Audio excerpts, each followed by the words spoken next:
আসসালামু আলাইকুম রহমতুল্লাহি ওবরকাতু। আমরা আজকে আবার আপনাদের সামনে হাজির হয়েছি সেই করসল ফল এবং করসলের পাতা নিয়ে।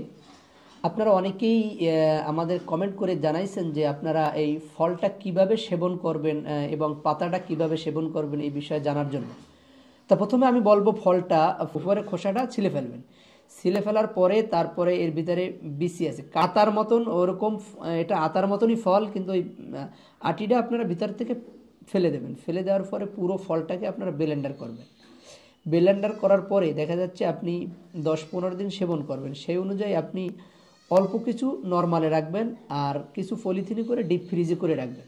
এবার নর্মাল থেকে বের করে 10 থেকে 15 মিনিট বাইরে রাখবেন। রাখার পরে সকালে খাওয়ার পরে সকালে 1 চামচ, রাত্রে 1 চামচ এটা ব্লেন্ডার করবেন। ব্লেন্ডার করার পরে এটা দেখা যাচ্ছে আপনার বাইরে রাখলে তো ভালো থাকবে না, এই জন্য ডিপ ফ্রিজে এটা রেখে দেবেন এবং কিছুটা আপনি নর্মাল ফ্রিজে রাখবেন। নর্মাল ফ্রিজে রাখার পরে প্রতিদিন বের করার পরে 10 থেকে 15 মিনিট বাইরে রেখে দেবেন, কেননা ওই ঠান্ডাটা কেটে যাবে। তারপরে আপনি লবণের চামচের 1 চামচ করে খাবেন সকালে এবং রাত্রে। সকালে এবং রাত্রে এটা 1 চামচ করে খাবেন, কিন্তু নর্মাল ফ্রিজ থেকে বের করে 10 মিনিটের মতন রেখে দেবেন, এই জন্য যেন ওটার ভিতরে যে একটা ঠান্ডা ভাব থাকে ওটা যেন কেটে যায়, তারপরে সেবন করবেন। ইনশাল্লাহ আল্লাহর রহমতে কাজ হবে। নর্মাল থেকে যখন আপনার এটা শেষ হয়ে যাবে, তারপরে আপনি আবার ওখান থেকে ওই ডিপ ফ্রিজে রাখিছেন, ওখান থেকে আবার এক অংশ নিয়ে এসে নর্মালে রাখবেন। রেখে এই পূর্বে যে নিয়ম বলেছি ওই অনুযায়ী আপনারা সেবন করবেন। আল্লাহর রহমতে ইনশাল্লাহ আল্লাহ রহমত করলে হয়তো বা আপনার ক্যান্সার ভালো হতে পারে। এবার আপনারা অনেকে জিজ্ঞাসা করেছেন যে পাতাটা সেবন করার নিয়ম সম্পর্কে। এটা সেবনের নিয়ম হলো 4 কাপের 3 কাপ পানি দেবেন।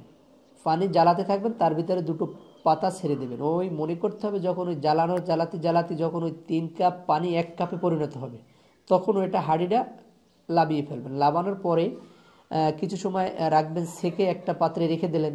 রেখে দেওয়ার পরে একটু ঠান্ডা হলো বা কি উষ্ণ গরম থাকে, সেই অবস্থায় আপনারা সেবন করবেন। সকালে 2টো আর রাত্রে 2টো। ইনশাল্লাহ আল্লাহর রহমতে হয়তো বা এর উসিলায় আপনার ক্যান্সার সুস্থ হতে পারে। আপনারা এখনো পর্যন্ত যারা ক্যান্সারের পেশেন্ট আছেন, আমাদের কাছ থেকে ফল প্লাস পাতা এখনো যারা সংগ্রহ করেননি, আশা করি খুব দ্রুতই আপনারা সংগ্রহ করবেন, কেননা এটা একটা মরণভেদী ক্যান্সারের লক্ষ লক্ষ টাকা খরচ করেন, সেখান থেকেও আল্লাহর রহমতে এই করসল ফল সেবন করার কারণে অনেকের ক্যান্সার সুস্থ হয়ে গেছে। আপনারা যে এখনও কেনেননি, আশা করি আমরা স্ক্রিনের নাম্বার দেয়া থাকবে, স্ক্রিনের নাম্বার থেকে আপনি কল করে একটা ফল পাতা এবং গাছ আছে, আমাদের পর্যাপ্ত পরিমাণে গাছ আছে, একটা সংগ্রহ করে বাড়ির আঙিনায় রোপণ করবেন। সবাই ভালো থাকবেন, সুস্থ থাকবেন। আসসালামু আলাইকুম রহমতুল্লাহ।